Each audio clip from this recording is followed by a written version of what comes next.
required lang naman ang impound. Can you explain yung impound? So, impounds means in any deals of any loans, pagka you're putting down less than 20%. Less than 20%. Less than 20%. Require ka ng impounded. Impounded means that you have to pay your taxes. Property tax. Property taxes and your property insurance with your mortgage payment. Ang interest rate ko is 6%. Yeah, you have to be in 5%. In order for me to refinance, kailangan at least 5%. Is that true? Well, 1%? yes and no. Because remember, a lot of this refinance that's coming back are to just get rid of their MI. May mortgage insurance tayo, about $350. Yeah, what about kung wala silang mortgage insurance? Then it'll be just the payment itself. Wala na yung kung ano man ang magiging less mo. Yeah, 1% should affect, right? Okay. We know naman for the past few years, maraming nagkaroon ng utang, Yes, diba? A lot of credit cards. At we're seeing a lot of inquiries na rin sa mga debt consolidations. Oo Ito nga.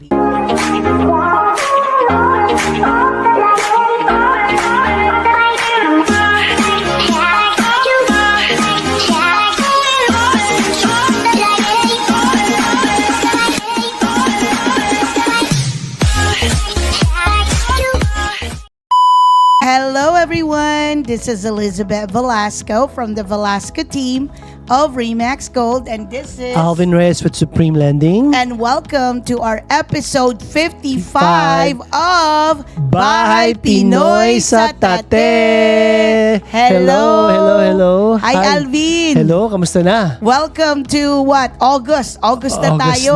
August. Ito na, next month, birthday month ko na. Talaga? I'm excited. Guess what? Guess what? Ano yan? Meron ako pa birthday sa sarili ko. Ano yun? It's a trip.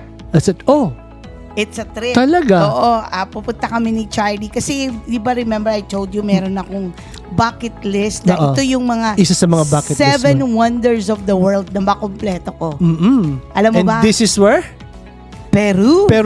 Yay! Wow. Dahil gusto ko pumunta sa Machu Picchu. Ganon. Yay! Oo. Peru. I'm excited. Good for you guys. Okay. Kailan ang alis natin? Somewhere in September. September. That's good. So Okay. anyway, Alright. okay, maganda yung topic natin ngayon kasi alam naman natin, ito na yung August is almost done and ito yung mga matagal nang inaabangan ng mga tao. Sobrang inaabangan na ito. And we're actually almost feeling it na. Yes. Feeling it in a way na the interest rate have actually started coming down. Correct. The mortgage interest rate. Yes, a lot of indications from the feds that the inflation is dropping. Yes, okay? it is. And okay, that's good. And with that indication, the market is reacting.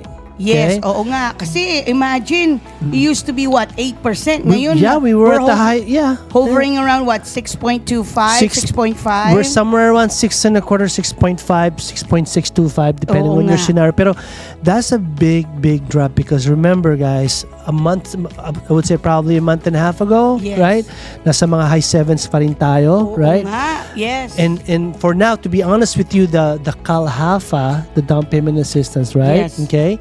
Ng California, right now it's at 6.25, di ba? 6.25. Mababa.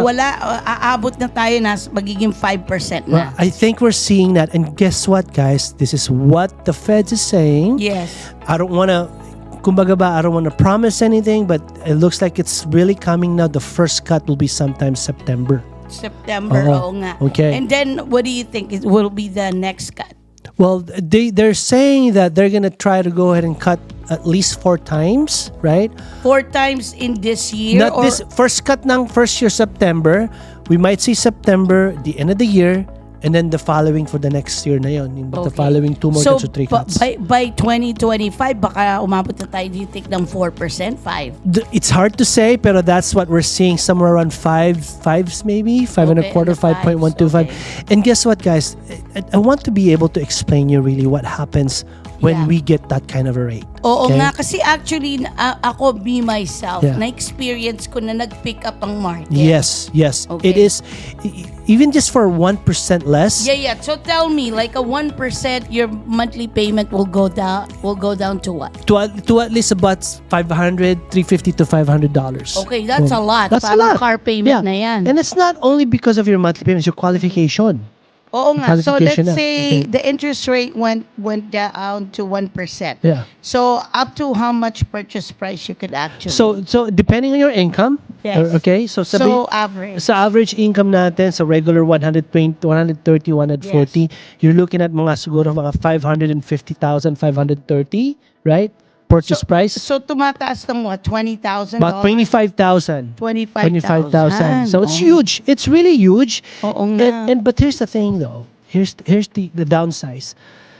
When we see a rate like this means people are now going to be back in the game of buying home. Oo nga, kasi Lumalabas napansin ko yan eh. Para bang ito yung tinatawag na shift. Yeah. So when you say it's the beginning of the shift, so better be ready. Huwag na kayo maghintay ng Don't little wait. later kasi ito na magdadagsaan na. The Yeah. buyers will gonna come out of the woods. Yeah. Of the Senate. And we're seeing that. The application rose 3.2% from last month. Okay, so ikaw kasi 'di ba umuwi ka ng Pilipinas, Yeah. 'di ba? Tapos biglang bumaba ang interest rate. Nung pagbalik mo anong nangyari? Ako, ito na.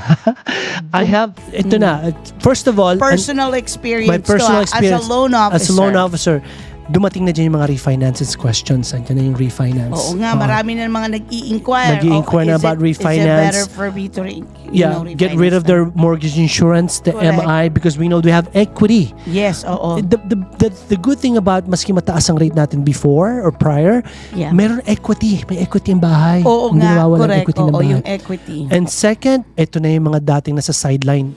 Gusto na mag-inquire ngayon to go ahead. Alvin, can you revisit my numbers? Yes. What would be my numbers now with this kind of a rate? Oo nga, kasi We're seeing imagine 1% is about $500. Yeah. $350 to $500. Huge. Yeah, huge. I mean, pang grocery na rin yun, lalo na sa taas ng bilihin. Yeah, it's a huge shift, pivot. Pero talagang ano siya, malaking bagay. Now, remember guys, I wanna tell you that we haven't even seen the first cut yet. Right now, we're somewhere around Oo nga. 6.25 going to 6.5, Imagine, right? itong bumaba ang interest rate ng 1 point. Oo. Imagine, lalo na pag nag-cut. Nag-first cut tayo. Ito ang prediction Yes. Again, I cannot tell you the exact number, pero Correct. ito yung nakikita namin per Fed. Baka makita natin somewhere around, I would say, 4.875 going to 5.25. Wow. Malaki yan. Ang Yeah. laki niyan. Pag nag-4 point, sabay-sabay na tayo magpa-refinance. Yeah, totoo yan. Kaya nga, ito yung sinasabi ko sa inyo for the past years. You ought to be refinancing rather than buying a home. Kasi when this hits the market with this kind of rate, you were going to see a frenzy of home buyers. I actually get some questions. Sure. So some of my clients, tinatanong nila, pag nagpa-refinance ba, may bayad ba? There is, of course. Okay, like how much? So normally, ang norm na bayad talaga, and what you're paying only is the escrow fees lang. Escrow fees. Wala nang taxes kasi you pay that when you buy a home, yung mga Correct. transfer tax, mga ganon. Hindi mo na kailangan yung mga So refinance is what? fee. Somewhere around 2,500 to 3,000. That's it. That's it. Oh. Akala ko 1%. No. Yung pala, no, lang. No. 2,500 lang pala. Yeah. And if they don't have the 2,500, can they add that You on can the add loan? it to your loan amount. Ang mura lang pala Mura lang, magpa-refinance. Somewhere around 25 to 3,000. Now, again, depending on what your taxes, di ba? Oo nga, yun Kung kasi may proration. Yeah, proration kung Impounds. impounded ka or not. But here's the thing. A lot of clients of mine, pagka eligible na sila not to be impounded, minsan they don't want to be impounded. Big sabihin, they want to pay their taxes and their insurance separate every year na eh. Correct. If oo. they're eligible, depending on what they want, diba? But most of my clients wants to, kumbaga ba, they want to able to have that eligibility. Kasi required lang naman ang impound. Can you explain yung impound? So, impounds means in any deals of any loans, pagka you're putting down less than 20%, less than 20%. less than 20%, required ka ng impounded. Impounded means that you have to pay your taxes, Property and your tax. property taxes and your property insurance with your mortgage payment. Okay. Kasama And yan. mortgage insurance, Mortgage- all in one. All in once. Now, what happens, guys, is when you reach that 20% equity of your home, Hindi na required. hindi na required yun.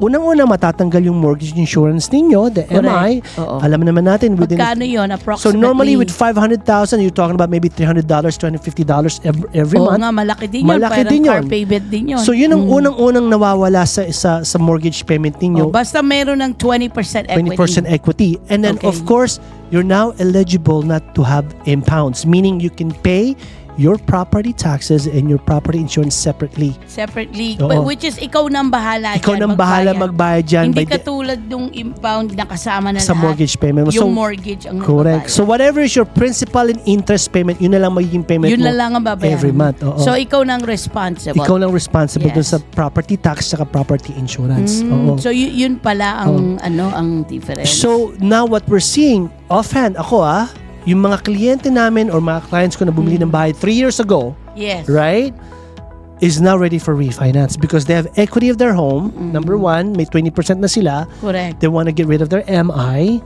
And also they want to try to see if they can just pay principal and interest wala ng impounds. Okay. So, Huge. I also heard that, let's say wala akong $3,000 or $2,500 to do the refinance. Refinance. Can I add that on the loan when I do refinance? Yes, you can add that to the loan. But automatic. meron bang catch? Like, tumataas bang interest rate nila? Wala namang catch. No. Okay, There's so no wala catch. pala. Yeah. So it's just whatever. Dinadagdag lang. Dinadagdag lang sa loan. Pero mo. again, amortization for 15 Yeah, years. yes, exactly. Yun lang ang yung downsize mo. disadvantage. Oo. Okay. Pero yes, if you're gonna be saving, kasi ako, Elizabeth, my rules in refinancing, if I cannot save you $200, don't even do it.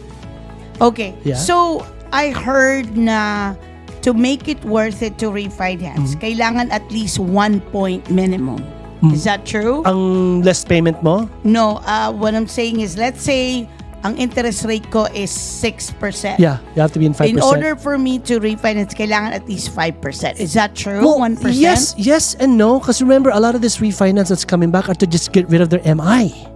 May mortgage insurance tayo, about Okay. $350. Yeah, what about kung wala silang mortgage insurance? Then it'll be just the payment itself. Wala na yung kung ano man ang magiging less mo. Yeah, 1% should affect, right? Okay. Pero sa akin kasi, like I said, if I cannot save you more than $200 in refinancing, is not even worth it, right? So ang kailangan mo lang kapag to get the figures, if it's worth it for them to do refinance, is first magkano ang mortgage balance mo? Correct. At magkano ang approximate value ng bahay, Bahay mo, yun So lang. yung dalawang yun, Yung doon mo dalawa. malalaman if you have 20% equity. If you have 20% equity. So yeah.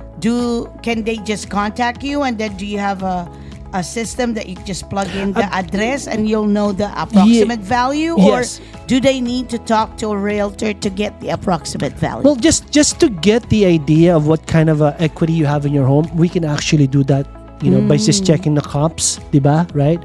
Kayong loan officer, you do have access We have to that. access to that, comparables, yeah. But again, that's just computer that's telling you. It's Yeah. actually the realtor is the Yeah. one that's actually Real- gonna tell you Exactly. the actual value. Now remember, in refinancing, Elizabeth, okay, this is how they value the home. Yes. They take the highest, they Okay. take the lowest, and they use the middle. Average. Oo, right? Ganun Sa pala. pagbili ng bahay or sales, iba eh. Oo, Parating yung kailangan selling talag- point lagi eh. Oo, at saka kailangan ng appraiser. Yeah. Actually may measure yung house, titingnan yung mga, Correct. mga Now, upgrades. kami, we base, in refinancing side, we base talaga kung ano yung mga nabenta, right? Okay. Kung ano yung pinakamataas, pinakamababa, and then middle parati yan. Okay.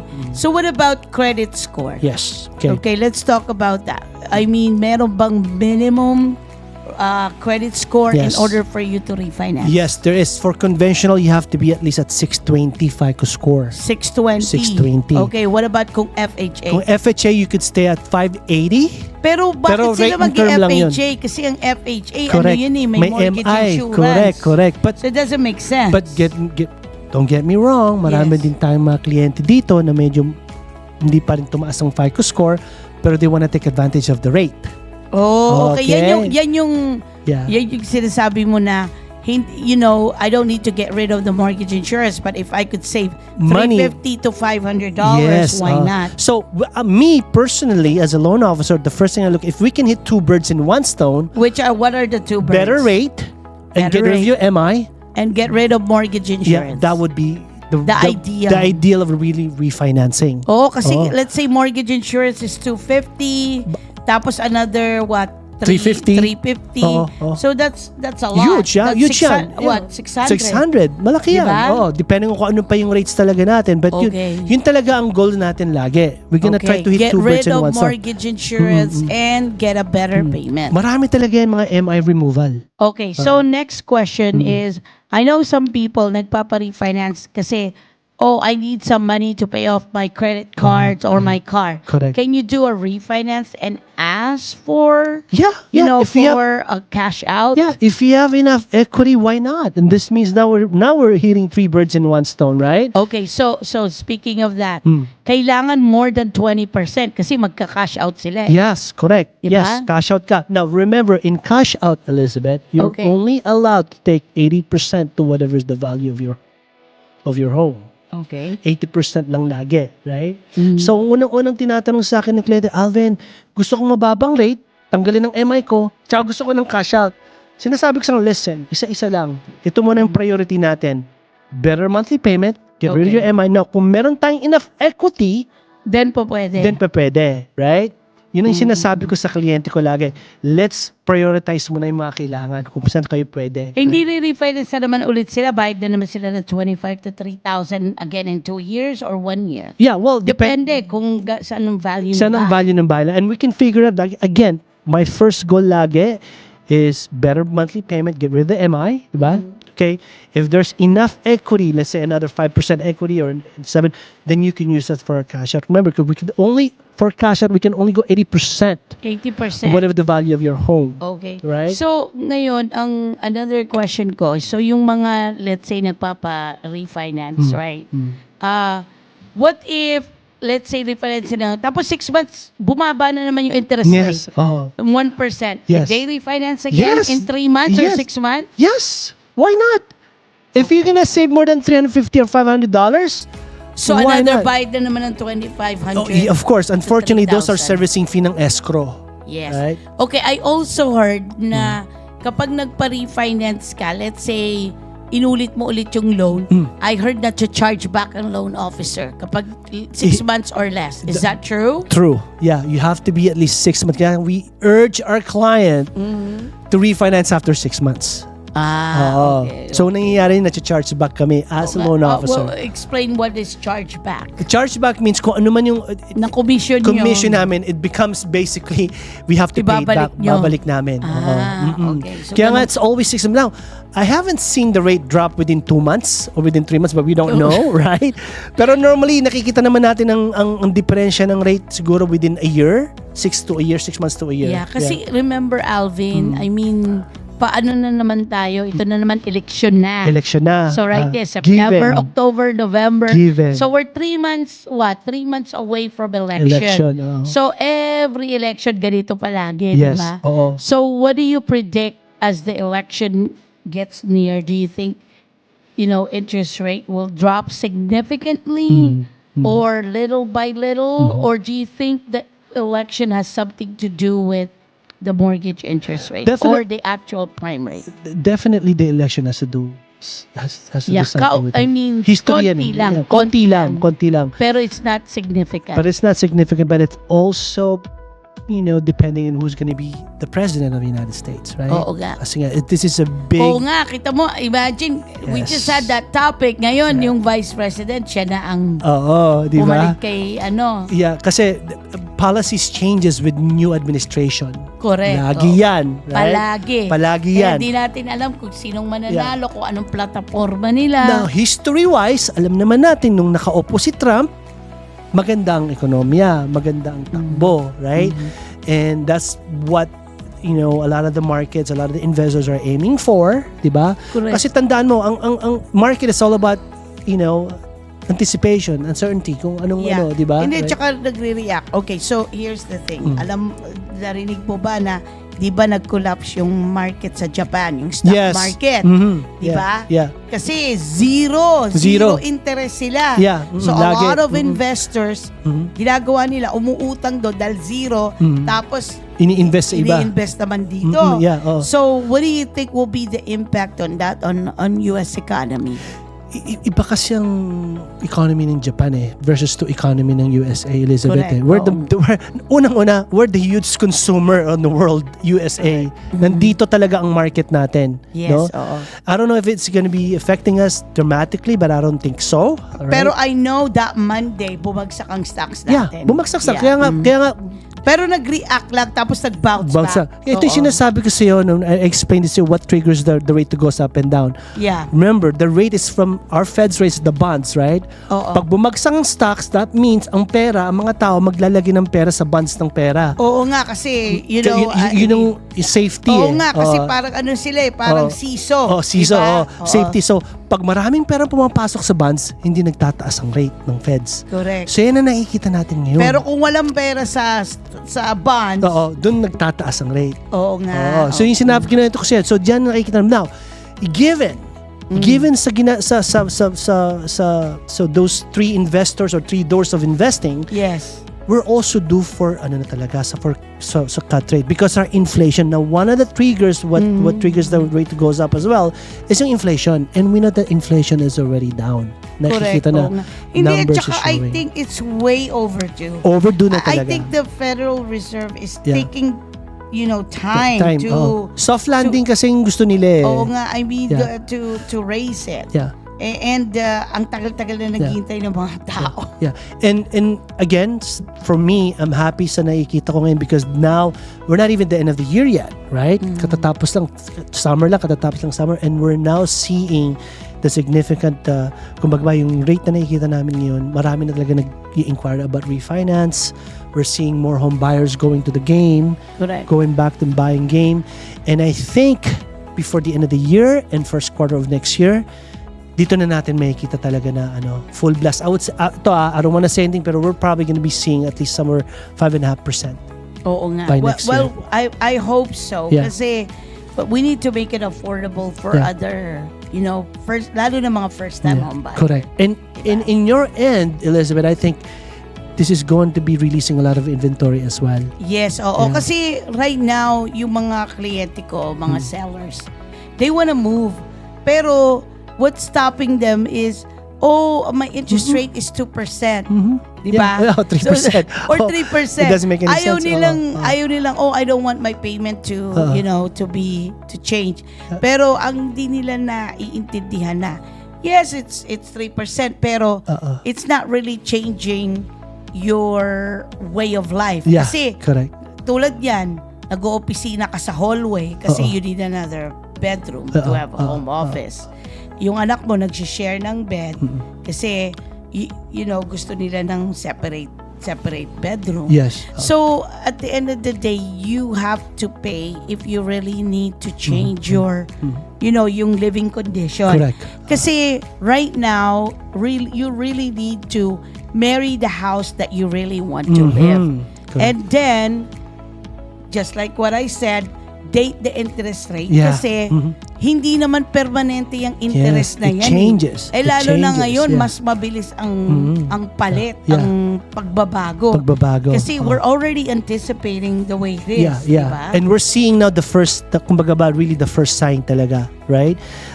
And like I said, itong pagbabago, this kumbaga ba, this change that we're seeing, I think we're gonna be seeing more of this.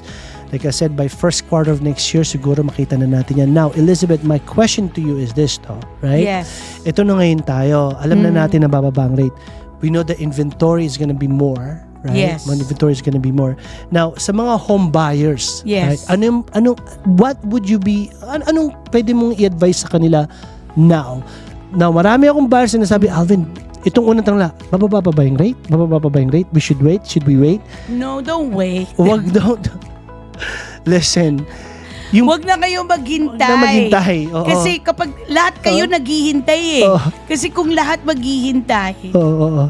you're reacting to what's going to happen. Yes. So right now, just get the house that you want, and then kapag bumaba ang rate, you could Refinance. definitely refinance. Yes, oo. Kasi kung sabay-sabay lahat maghihintay at sabay-sabay lahat bibili, baka wala tayong bahay ng bakuha. Baka makita natin yung nangyari 3 years ago or maybe 4 years ago. Remember, purati na lang tayong, kumbaga ba, we're always na-outbid tayo. Tapos Remember that? discourage na ang buyer. Oo. Maybe this is not the house for us. Oo. And then at the same time, they had a bad experience. And then next thing you knew, you sell for less. Yes. Oo. Kasi, sige, pwede na. Dahil pa na yung rejection. Oo. Ito na nga lang. Yeah. Diba? Correct. So, Oo. yun ang yun Ang ang, hirap nun, I think. yun ang dilemma. Yeah. And we're gonna see that, guys. As soon as, like I said, Kaya binibigyan ko kayo ng time frame. Anything maybe first quarter of next year. Yes. When we see the 5 and an 8 or 5 and a quarter, ate, that's good enough. That's gonna Correct. throw in a lot of frenzy buyers out there. And also at the same time, marami na talagang bibili na yan. Oo. Kasi Yes. remember, the difference between high 7s and 5 and that's huge. Diba? Kaya maghihintay ako.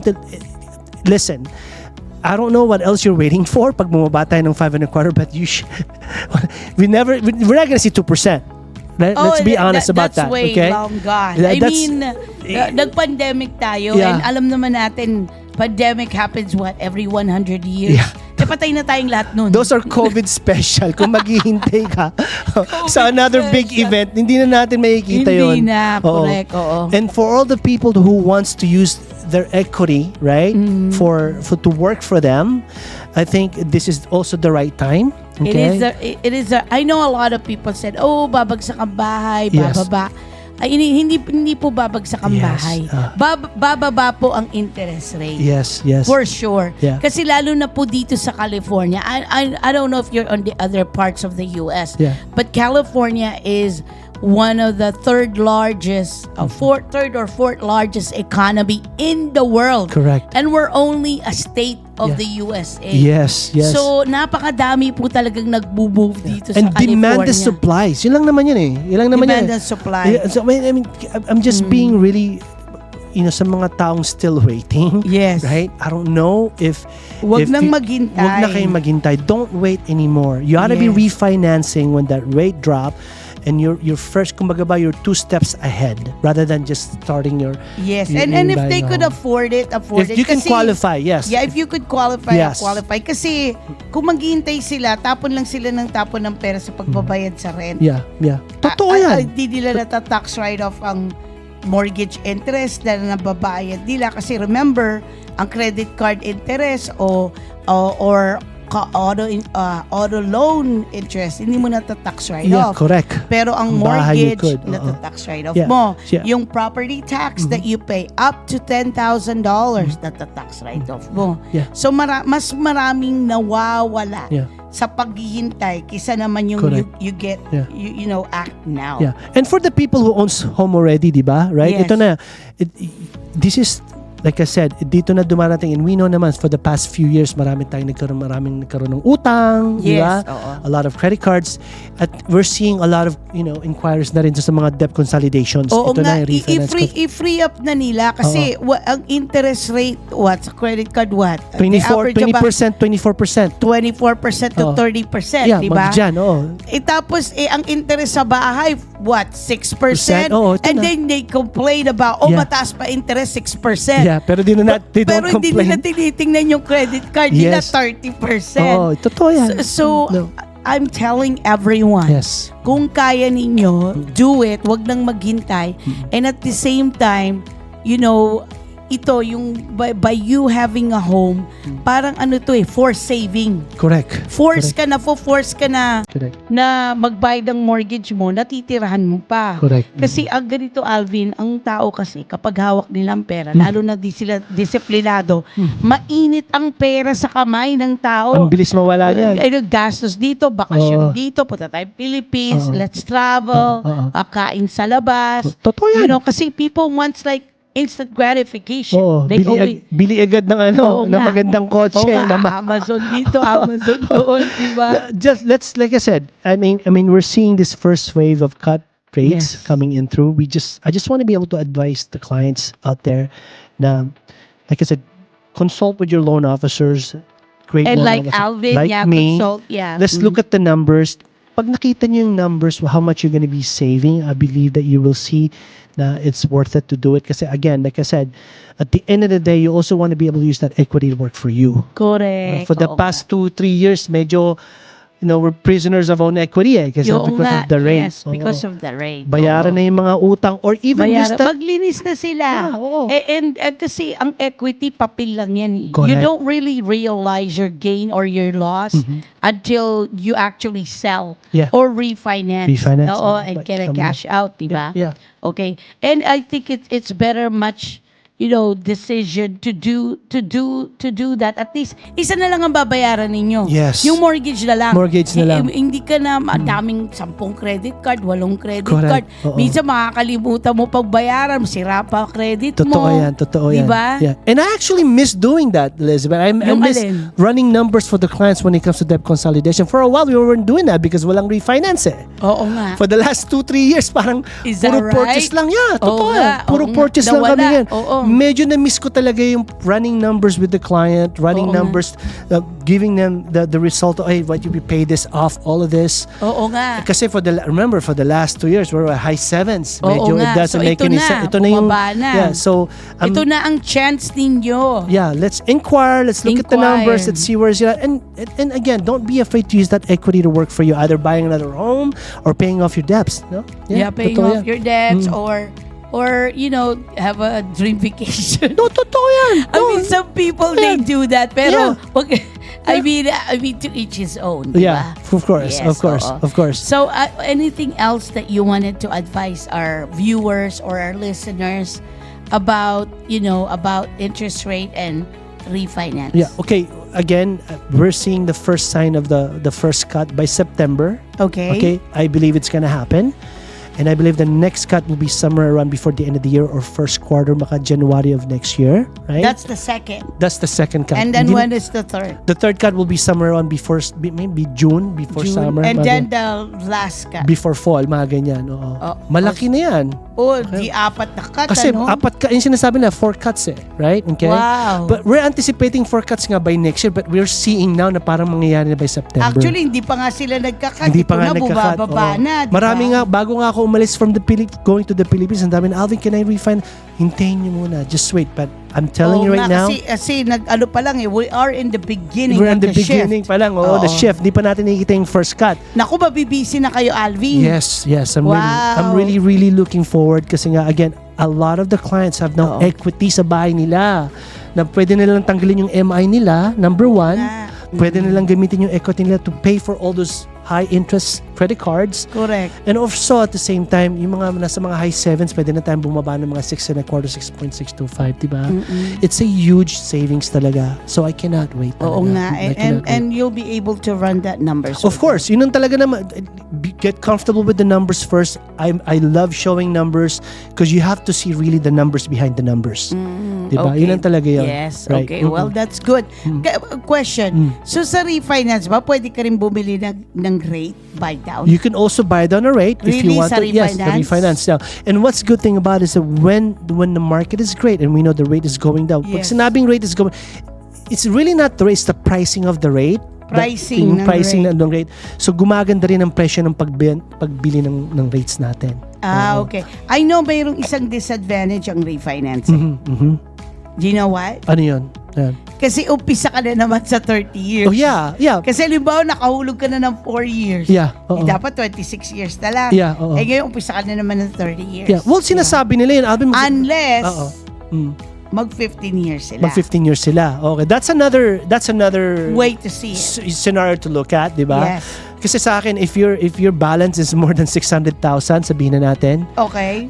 For me, wag muna tayo mag 15 years kasi you're talking about double payment yan kasi you're dividing your terms to 15, masyadong mahal. Oo nga. Actually, Depende. the other way to do it is mag-principal payment sila. Pwede. O para mas mapabilis yung Mapabilis yung pagbayad. diba? Now remember, when you paying your mortgage naman, you're allowed to pay down your principal if you wish to. Correct. Pwede naman eh, right? Kung meron kang allowance, if you have Oo nga, extra. if you want. But then again, like I said, I'm so excited sa mga bagong dumarating na news natin from the market, from the Yes. feds. Oo. I believe it's gonna, like I said, in your business, I believe it's gonna free up a lot of inventory. Yes, and we're gonna get busy, yeah. and you guys gonna get Yeah, busy. I'm already, too. I'm already revisiting all the clients that we have prior. Okay, that's Kasi good. kailangan na, Yes. Tingnan natin the numbers and again. of course, if you have any questions, Just give me a nandito lang buzz. si Alvin, Mhm, and your number, Alvin. 925-667-1205. There you go. Yeah. 925-667 1205. And again, I just want to show you numbers so you can see what you have in front of you and you can make a decision out of And that. it's a free consultation. It's free consultation, of Yeah. course. Wala Oo. namang mawawala. Wala di ba? mawawala. We just Correct. want to be able to show you numbers to guide you to really if you need to do this or if you can do this or Or wait. Yun. Yeah, diba? or wait. Yes. Oo, oo. oo. So Okay. there you have it. Yes. I hope you learned something today. Get ready. And get ready. Yeah. And we are ready for you. Yeah. If you have any real estate questions, of course, you feel free to reach out here. Definitely. And thank you again for tuning in at Bahay Pinoy sa Tateb. Thank Follow you, and subscribe. everyone. Thank you. Bye-bye. Bye-bye.